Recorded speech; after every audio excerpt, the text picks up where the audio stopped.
Oke guys, lama tidak berjumpa dengan Mas If di sini. Sebelum kita melanjutkan apa yang akan kita bicarakan hari ini, atau sorry, akan bicarakan pada kali ini, saya ingin mengajak teman-teman untuk subscribe dulu supaya kita bisa semakin em, sering update konten. Oke, lanjut saja. Pada pertemuan kali ini sebenarnya saya hanya ingin sharing saja sih. Sharing bagaimana yang saya alami secara teknis ya, kita lebih ke hal-hal teknis apa yang saya alami ketika saya menjalani ujian seleksi kompetensi dasar calon pegawai negeri sipil tahun 2021. Jadi di sini kita akan membahas tentang hal-hal teknis, hanya hal-hal teknis saja.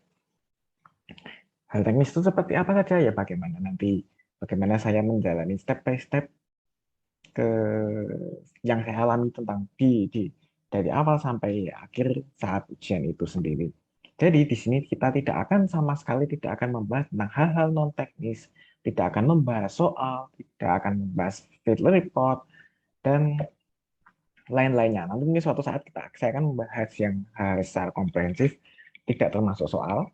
Maksudnya saya tidak termasuk FR karena di sini sangat jelas bahwa field report itu pada kita kan nanti saya akan sedikit jelaskan ketika kita nanti sebelum buat selalu kita memang ada pernyataan di mana kita tidak boleh membocorkan atau memberitahu isi detail soal yang kita buat. Jadi kalau teman-teman pengen FR bukan di sini tempatnya. Saya sama sekali tidak tidak mau memberikan FR karena memang eh,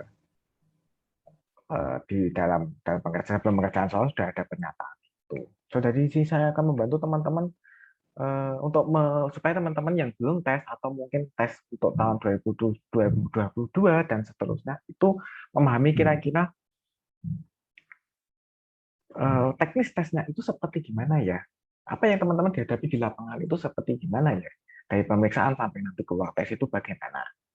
Tapi ini saya memakai studi kasus ketika saya tes kemarin tanggal 18 untuk institusi Kemendikbud, Kemendikbud. Tentu saya juga pernah ikut tes yang tahun lalu, tahun 2020 juga mengikuti seleksi kompetensi dasar. Waktu itu saya juga masuk SKP, cuma saya tidak ikut tes SKP-nya, saya tidak ambil. Jadi saya akan sedikit membandingkan nanti ya, itu membandingkan apa yang terjadi SKD tahun lalu dengan SKD tahun sekarang, di mana tahun sekarang kita masih dalam situasi pandemi, jadi ada penyesuaian. Oke, nah, berkaca pada studi kasus saya, jadi saya ini tes di UNES, UNES, Universitas Negeri Semarang, pada tahun 2021, tepatnya 18 Oktober 2021. Sebelum tes saya itu membaca dulu pengumuman yang ada pada instansi. Jadi teman-teman kalau misalnya mau mengikuti tes itu perlu lihat aturan yang diterapkan oleh instansi. Di tiap instansi mereka punya web sendiri-sendiri, di situ terjelas aturannya apa saja. Nah, saran saya ya adalah pertama teman-teman harus pastikan teman-teman membaca itu dengan detail. Teman-teman hindari apa informasi liar yang eh, tersebar di media sosial, di grup-grup WhatsApp, Telegram, Instagram, Twitter, atau Facebook. Itu tentu teman-teman bisa kesampingkan. Teman-teman fokus pada apa yang ada di pengumuman resmi instansi atau pengumuman yang ada di BKN. Nah, teman-teman fokus di situ saja, tidak usah kemana-mana. Nanti akan saya jelaskan beberapa hal yang eh, sempat terjadi bikin orang panik. Oke, saya eh, mulai untuk menjelaskan secara teknis urutannya ketika kita tes itu bagaimana. Yang pertama adalah teman-teman di dalam pengumuman kan memang diminta untuk datang tanpa membawa kendaraan sendiri. Tapi untuk di kasus saya kebetulan karena universitas mungkin ya, jadi mereka punya banyak spot. Apalagi kita masih situasinya kuliah daring atau online. Jadi waktu itu saya memang memakai diantar, kemudian saya turun itu ada ada ada jalurnya sendiri. Jadi untuk yang peserta tes itu ada jalurnya sendiri. Jadi ini mungkin bisa kebayangkan waktu sini tempat parkir. Ini parking areanya. Nah, orang yang menunggu itu batasnya sampai sini, hanya di gedung. Sementara tesnya itu ada di gedung sini. Sekitar mana ya? Kira-kira mungkin di sini, gedungnya di sini. Ya, cukup cukup jauh ini jaraknya. Nggak ada, mungkin ya sekitar 200 meter lah. Ya, pengantar hanya di sini, jadi memang ketat ya. Hanya pengantar tidak boleh masuk. Dan diharapkan untuk tidak datang, karena memang kita dalam situasi pandemi mengurangi kerumunan kan.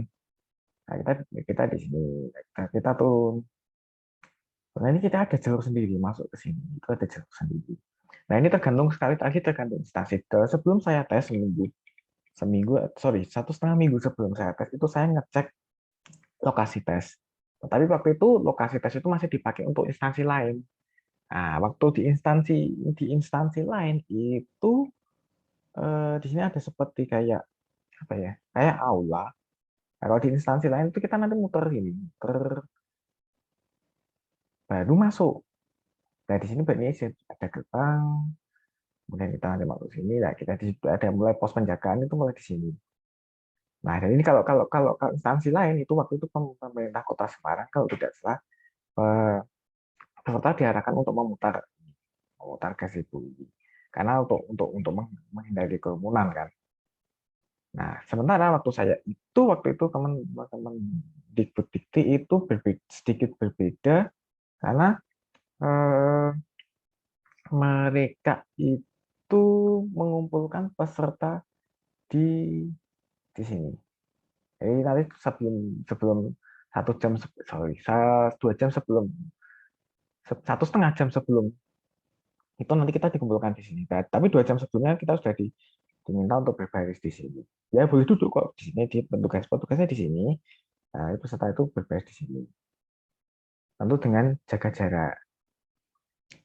Waktu itu saya duduk di depan. Memang saya sengaja memang mengincar duduk di depan. Kemudian 1,5 jam sebelum tes, petugas mengarahkan kami untuk langsung ke sini. Nah, di sini ada pos kesehatan atau pos apa ya? Mungkin saya kurang kurang memahami, kurang memahami. Ada pos kecil. Di sini kita bisa tes antigen kalau misalnya teman-teman belum sempat untuk tes antigen. Di sana penjagaan biasa, kemudian teman-teman akan maju. Nanti di sini ada pos penjagaan pertama. Nah, di pengumuman itu kan jelas ya, ada beberapa, paling tidak ada 6 yang teman-teman harus bawa, yaitu kartu tanda penduduk, atau KK, atau paspor, atau apalah, kurang lebih detailnya. Kemudian eh, kartu peserta ujian, sertifikat vaksin, minimal dosis 1, kalau dosis 2 bisa dibawa, atau kartu vaksin juga boleh. Kemudian deklarasi sehat, antigen atau PCR, dan pensil apa namanya, pensil kayu.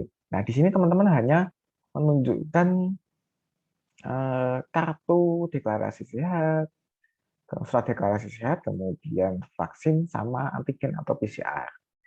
Nah, ini teman-teman di sini terbagi ada beberapa, 2 atau 3 petugas. Nah, ceknya ya biasa cuma dilihat tanggalnya, kemudian jenis tesnya apa, negatif atau positif, deklarasinya juga dicek. Ya, sebelum itu, teman-teman, deklarasi sehatnya tolong ditandatangani ya, pakai tinta warna hitam. Waktu di sini pun, di waktu dikasih pun sudah diingatkan supaya ditandatangani. Itu untuk deklarasi sehat. Kemudian, nah, kalau antigen, teman-teman harus antigen H-1, kemudian kalau PCR H-2. Nah, di situ ada yang menarik waktu kemarin, eh, jauh sebelum tes itu ada waktu BKN mengumumkan bahwa kita harus tes itu. Nah, beredar beredar info apakah harus dari tesnya di tempat pemerintah atau yang gimana, atau harus ada yang terekam di dalam NAR semacam terintegrasi dengan sistem kesehatan nasional kita. Lalu ada beredar informasi yang sangat sangat liar gitu. Ada yang katanya harus NAR, harus terintegrasi NAR, harus terintegrasi Peduli Lindungi, kemudian harus instansi pemerintah. Terus lagi-lagi tolong teman-teman itu patokannya sama pengumuman yang ada di instansi. Saran saya sih sebelum sebelum sebelum tes, kalau bisa jauh-jauh sebelum tes itu teman-teman mengurangi intensitas untuk sosial media karena banyak informasi liar yang dapat mengacaukan sisi psikologis teman-teman.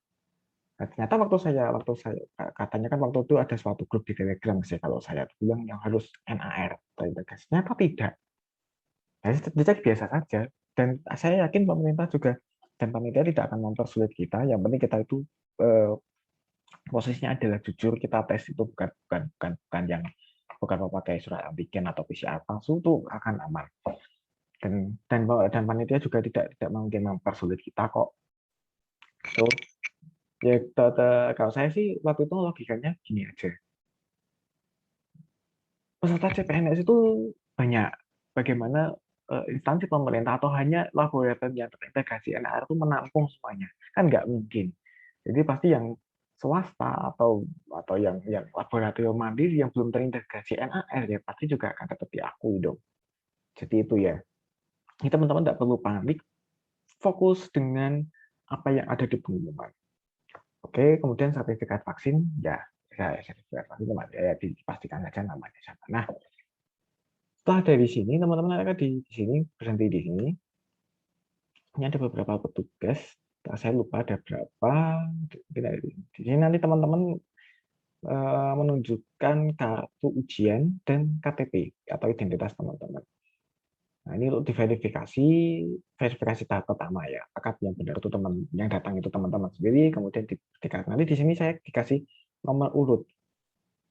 Nah, kemarin saya sempat dengar juga dari teman saya juga yang di instansi lain bahwa kita harus tahu nomor urutnya itu di pengumuman itu sendiri.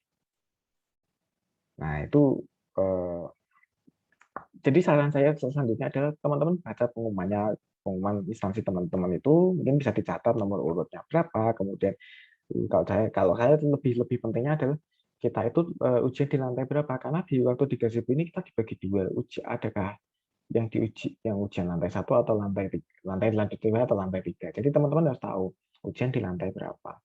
Nah, di teman-teman di instansi saya, di teman-teman teman saya di instansi lain itu harus tahu nomor urut berapa. Tapi kalau saya enggak, saya dikasih nomor urutnya di sini. Kemudian setelah saya mendapat nomor urut dan diverifikasi, saya diarahkan ke bagian presensi. Nah, ini di nomor urut, kamu nomor urut berapa? Misalnya nomor urut 1 sampai 100 di sini. Misalnya teman-teman di tab nomor 69 misalnya. Ya udah berarti teman-teman absen di sini, presensi di sini. Nah, setelah presensi nanti kita akan ada oh ya di sini sebenarnya ada cek suhu pertama, cek suhu. Jadi kita jalan lagi di sini ada meja register, bukan meja pin. Jadi teman-teman diverifikasi apakah yang datang itu benar teman-teman sendiri atau bukan. Jadi teman-teman menyerahkan lagi KTP, kemudian apa namanya surat ujian, sorry bukan surat ujian, kartu peserta ujian. Nah teman-teman difoto untuk dicocokkan mukanya dengan identitas yang tercantum dalam BKM. Kemudian teman-teman di sini dapat nomor ujian. Nah, kalau di dulu saya waktu 2019 nomor PIN ujian itu kita dituliskan, tapi kalau di sini nanti teman-teman tulis sendiri. Kemudian saya itu jalan diarahkan ke bagian sini. Di sini ada tempat penyimpanan. Nah, ini tempat penyimpanan itu beda-beda ya tiap instansi atau tiap lokasi tes. Kalau saya waktu itu sudah ada loker. Dan saya kira lokernya cukup banyak, jadi aman. Masih kebagian. Tetapi teman-teman mungkin bisa mengantisipasi dengan cara bawaan teman-teman itu dikasih kunci atau gembok, kemudian dikasih penanda bahwa itu tas teman-teman. Jadi misalnya teman-teman tidak disediakan loker atau hanya dikasih tempat penyimpanan biasa itu lebih teman-teman akan merasa aman dan juga nanti ketika mengambil itu lebih cepat. Nah setelah di sini diarahkan sini, saya diarahkan ke sini. Di sini saya cek suhu untuk yang kedua kalau tidak salah. Kemudian teman-teman akan diberi kertas HPS atau kertas buram mungkin tergantung instansi teman-teman ya. Kalau saya kebetulan dapat HPS. Nah di sini teman-teman itu ini biar penggambarannya lebih tepat. Nah di sini ada ruang tunggu steril, ruang steril. Kemudian di sini gedung ujiannya. Nah teman-teman di sini nanti akan dibagi Kalau saya ya, kalau instansi lain mungkin berbeda. Dibagi sini yang lantai 3, sini yang lantai 2. Di sini nanti detailnya tidak seperti ini ya, dan ada yang di wings juga di bagian sayap ini juga ada. Nanti yang prioritas akan di sini akan masuk duluan. Yang prioritas itu apa ya? Ibu hamil, kemudian sakit atau uh, penyandang disabilitas itu akan diprioritaskan di depan supaya masuk duluan. Nanti kalau di tempat saya di lantai 1. Di sini teman-teman akan dihadapkan oleh screen. Ini ada screen cukup cukup memadai. Jadi sekarang teman-teman akan dijelaskan tentang teknis pengerjaan itu sendiri, seperti soal-soalnya itu jumlahnya berapa, salah benarnya itu poinnya berapa, kemudian tampilannya seperti apa, bagaimana teman-teman ngeklik itu gimana, menyimpan jawaban itu gimana. Nah, itu akan dijelaskan pada layar ini. Disediakan juga minum di sini waktu itu saya. Kemudian teman-teman bisa ke toilet dulu karena nanti kalau di ujian kita nggak bisa ke toilet, jadi bisa dimanfaatkan waktunya untuk ke toilet atau menenangkan diri itu di ruang steril. Cukup banyak waktunya. Saya tidak tahu berapa lama karena sudah tidak membawa jam, tidak boleh. Nah, teman-teman menunggu. Setelah teman-teman menunggu, nanti akan ada petugas mengarahkan bahwa yang prioritas akan didahulukan dulu. Setelah ini selesai, kemudian bahkan bergantian untuk masuk ke ruang ujian. Tentu nanti waktu jalan itu berjarak ya teman-teman. Jadi aman kok. Protokolnya cukup bagus kalau menurut saya. Nanti akan teman-teman akan diarahkan ke ruang ujian ini. Satu persatu. Tidak kalau dulu kan lebih banyak ya. Mepet-mepet. Sekarang tidak. Jadi kita harus berjarak 1 m paling enggak. 1 meter. Nah, ini teman-teman akan masuk ke ruang ujian. Teman-teman nanti akan diarahkan oleh petugas setelah masuk ruangan ke teman-teman duduk di mana, duduk di mana, duduk di mana. Karena waktu itu saya memang sengaja duduk di depan. Saya akan mendapatkan waktu itu kursi di depan. Dan memang saya memang tujuannya memang pengen duduk di depan karena kalau bagi saya sendiri mungkin teman-teman punya pendapat lain. Kalau di depan saya bisa lebih fokus tidak melihat teman-teman, lihat orang-orang peserta lain dan yang di belakang. Kalau sudah selesai jadi pun saya tidak melihat mereka pada luar gitu loh. Meskipun kenyataannya waktu di ruangan saya itu di depannya tembus pandang, tapi tidak secara langsung. Intinya gitu, intinya di depan itu membuat saya lebih fokus. Makanya waktu dari awal saya langsung dari di sini saya itu di depan sampai sini pun saya di depan. Kemudian waktu itu saya dapat di depan. Begitu. Oke, sekarang kita beralih ke ruang ujian. Nah, di ruang ujian itu bentuknya kalau di tempat saya mungkin berbeda ya. Waktu saya 2019 tidak seperti ini. Di UNES itu ruang ujiannya berbentuk seperti ini. Ini ada komputer, banyak banget. Tentunya banyak banget ya komputer semuanya. Nah, pintunya di sini. Ini tangga. Nah, ini teman-teman muncul dari sini kalau nggak salah ya. Dari sini sorry. Dan teman-teman akan diarahkan tugas ada petugas. Nah, nanti di sini juga ada petugas lagi. Nanti teman-teman disuruh mengisi diminta untuk mengisi kursi yang mana. Ada yang teman-teman saya ada yang teman dipersilahkan untuk memilih. Tapi kalau saya waktu itu diminta langsung tolong diisi dulu. Nah, kebetulan saya memang pengen di depan, jadi saya isi depan dulu. Oke, begitu itu waktunya cukup lama. Jadi saya di situ waktu itu juga menenangkan diri, kemudian ada mempersiapkan ujian. Nah, sekarang kita langsung beralih ke itu aja, ke teknis di layar itu seperti apa. Nah, ini katakanlah ini layar komputer ya, layar komputer. Nah, di sini teman-teman disediakan keyboard. Ini mejanya kira-kira segini. Nah, di sini ada ketikus atau mouse, kemudian mouse-nya kabel. Kemudian di sini masih ada space, saya waktu itu kasih KTP-nya di sini, kartu ujiannya di sini. Terus kemudian di sini kartu coret-coret apa kertas coret-coretannya di sini.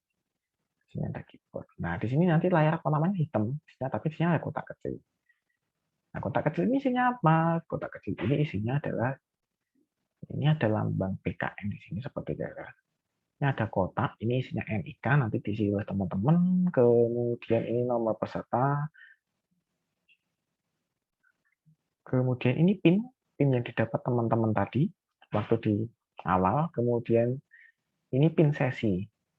Nanti diberikan ketika teman-teman sudah ada mendekati ujian. Nah, ini yang tadi dikasih oleh petugas di luar tadi, ini akan diberikan nanti. Kira-kira seperti itu. Nah, saya juga mengapresiasi petugas BKN yang ada di situ ya, mereka cukup menyenangkan, informatif, mereka menjelaskan kita yang ada di luar tadi dijelaskan secara singkat, kemudian nanti teman-teman juga ada teknis, jadi dijelaskan mengisi ini, kemudian diminta menunggu untuk pin sesinya, menunggu dulu. Kemudian petugasnya juga menenangkan teman-teman. Kalau tempat saya menenangkan, jadi intinya teman-teman sudah berusaha maksimal, kemudian sudah berusaha melakukan yang terbaik, ya seperti itulah. Dan teman-teman dipersilakan untuk berdoa sesuai dengan kepercayaan masing-masing. Begitu kalau saya sendiri waktu itu memanfaatkan untuk menyiapkan ujian, juga menenangkan diri. Begitu. Sekarang kita akan beralih ke tampilannya, khusus ke tampilan ujiannya. Oke, setelah teman-teman mengisi itu semua tadi dan di enter, dilanjut teman-teman akan ada layar seperti ini. Sebelum masuk ke tampilan ujian. Nah, di sini ada layar, nama, nik, kemudian nomor peserta. Di sini ya, teman-teman nanti diminta sebelum ngeklik tadi itu teman-teman akan diminta untuk memastikan apakah yang di sini itu sudah benar. Nah, kemudian di sini ada dua kotak, batal, mulai ujian. Nah, kalau misalnya ini datanya salah, teman-teman harus ngeklik gini. Kemudian nanti baru teman-teman masuk lagi, dicek lagi. Sementara kalau teman-teman udah yakin, nah bisa untuk mengklik mulai ujian. Tapi harus diingat teman-teman, ketika Anda teman-teman untuk klik mulai ujian, waktu akan berjalan. Jadi pastikan teman-teman sudah siap.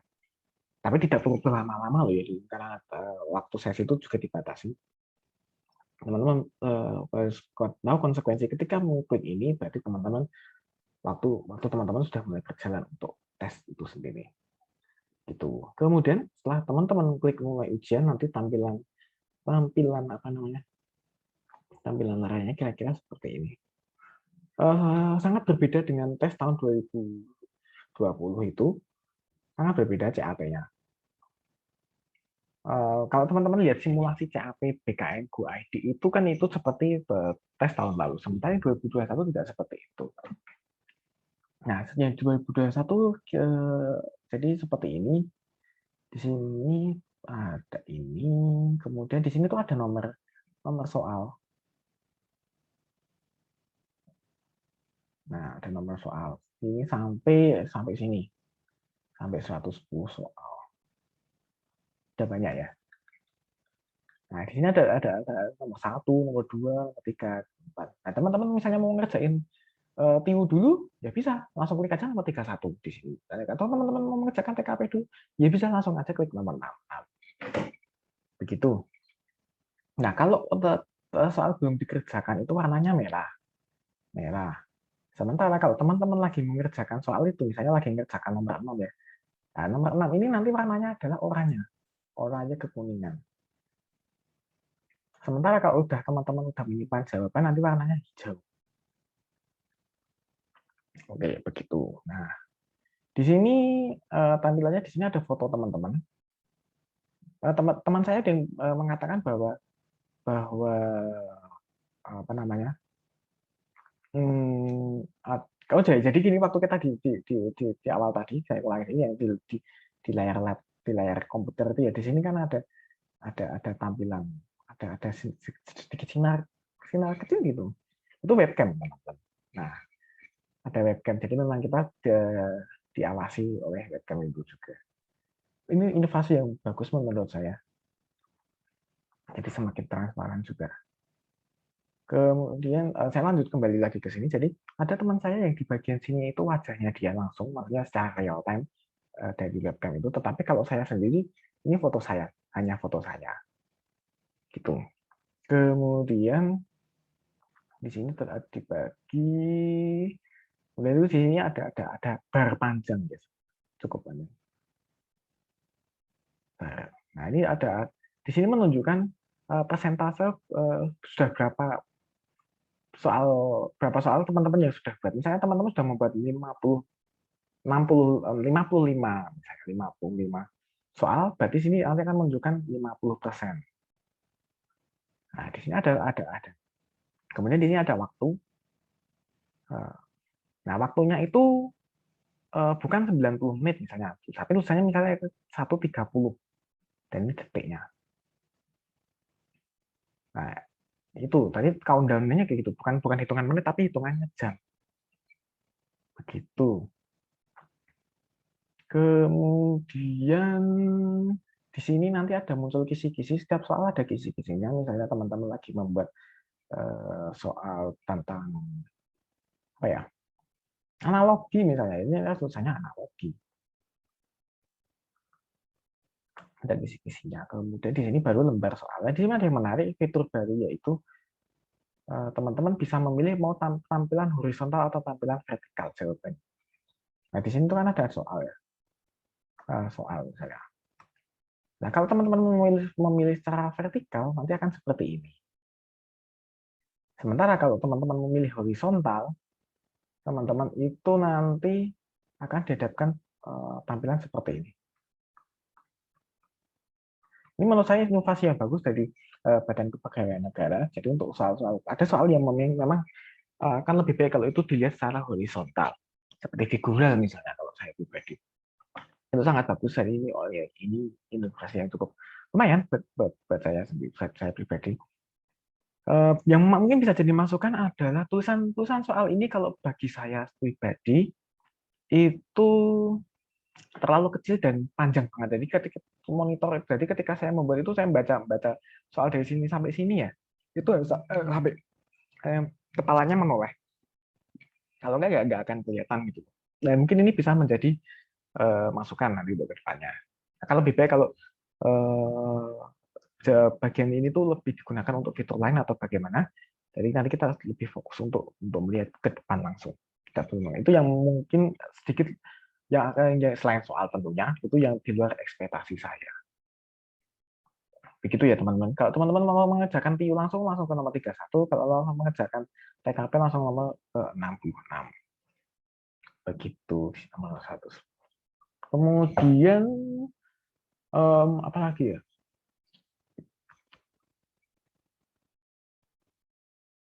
Oke. Nah, ini teman-teman kalau udah waktunya habis akan langsung menutup sendiri.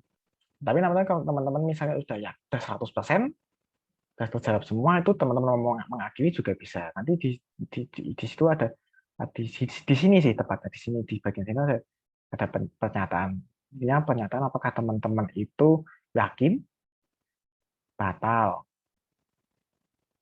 atau yakin. Nah, yakin ini warnanya merah. Kalau teman-teman yakin mengakhiri, nah kalau misalnya udah yakin mau menyelesaikan ya diklik saja. Sementara kalau teman-teman misalnya mau menunggu waktu habis juga bisa. Nanti halaman otomatis akan tertutup dengan sendirinya. Gitu. Nah, teknis setelah teman-teman menyelesaikan itu nanti gimana itu tergantung panitianya. Oke, sekarang setelah kita mengerjakan tes, itu nanti teman-teman akan dihadapkan oleh kuesioner. Dan ini nilainya tidak keluar langsung. Teman-teman akan diajarkan kuesioner, pertanyaan, kemudian ada yang sangat tidak setuju, netral, setuju, sangat setuju. Pertanyaan tentang apa ya? Tentang bagaimana tanggapan teman-teman tentang CAP ini. Biasa, pertanyaan biasa kok tidak terlalu serius. Teman-teman jangan jawab itu dengan santai. Ada 10 soal kalau saya kemarin. Kemudian baru setelah ini kita selesai, itu teman-teman udah siap melihat nilainya, bisa diklik selesai. Nah, nanti setelah itu baru nanti teman-teman akan melihat skornya. Jadi ini ada tampilan. Nah, di sini ada guys ya, kalau nggak salah. Nah, ini kalau nggak, saya lupa ada namanya atau enggak, tapi di sini ada nggak? Misalnya ini TWK berapa, kemudian TIU berapa, kemudian TKP berapa. Berarti totalnya di sini berapa. Sepertinya ini nama deh, nama dan ini kalau nggak salah. Dan ujian, no ujian. Kalau nggak salah ya, tapi yang pasti ada tiga ini pasti ada. Nah, karena teman-teman ini nanti baru teman-teman akan diarahkan oleh petugas untuk meninggalkan ruangan secara bergantian. Karena ruangan saya itu tadi bentuknya seperti ini, kemudian nanti saya di depan sini, baru saya terakhir karena memang saya pengen melihat nilai itu biasanya yang lihat sendiri. Jadi saya menunggu menunggu semuanya itu hampir habis, baru saya klik menyelesaikan kuesioner tadi dan saya lihat nilai saya sendiri. Begitu setelah saya itu keluar diarahkan petugas, nanti diarahkan ke sini, nanti ke pintu keluar dari lantai 3. Kemudian turun nanti diarahkan langsung ke locker. Teman-teman ngambil barang teman-teman, kemudian nanti akan diarahkan ke pintu keluar langsung. Jadi ini gedungnya di sini, kemudian nanti akan diarahkan ke sini. Ini langsung ke locker, kemudian langsung teman-teman akan kalau orang masuknya lewat sini kan. Nah, itu lewat sini. Begitu kira-kira begitu ya teman-teman yang belum tes, mungkin bisa membantu teman-teman untuk mendapatkan bayangan hal-hal teknis apa yang mungkin teman-teman hadapi. Kalau bagi saya, kalau boleh memberikan tips, kurangi untuk mencari info di media sosial, fokus pada yang ada di pengumuman, kemudian persiapkan mental itu dengan baik, ketenangan itu sangat diperlukan, dan pastikan teman-teman juga berdoa, kemudian mempersiapkan materi ujian dengan baik. Pasti teman-teman sudah melakukan usaha yang terbaik, dan usaha teman-teman saya doakan tidak mengkhianati hasil. Oke, begitu saja. Semoga yang belum ujian semangat, good luck, semoga mendapat ketenangan, dan untuk teman-teman yang tes di tahun depan, semoga mendapatkan hasil yang maksimal dan teman-teman bisa semangat mempersiapkan diri. Kira-kira begitu. Kita ketemu di episode berikutnya. Mungkin saya nanti akan bahas soal itu. Oke, thank you, see ya. Tetap semangat and stay healthy.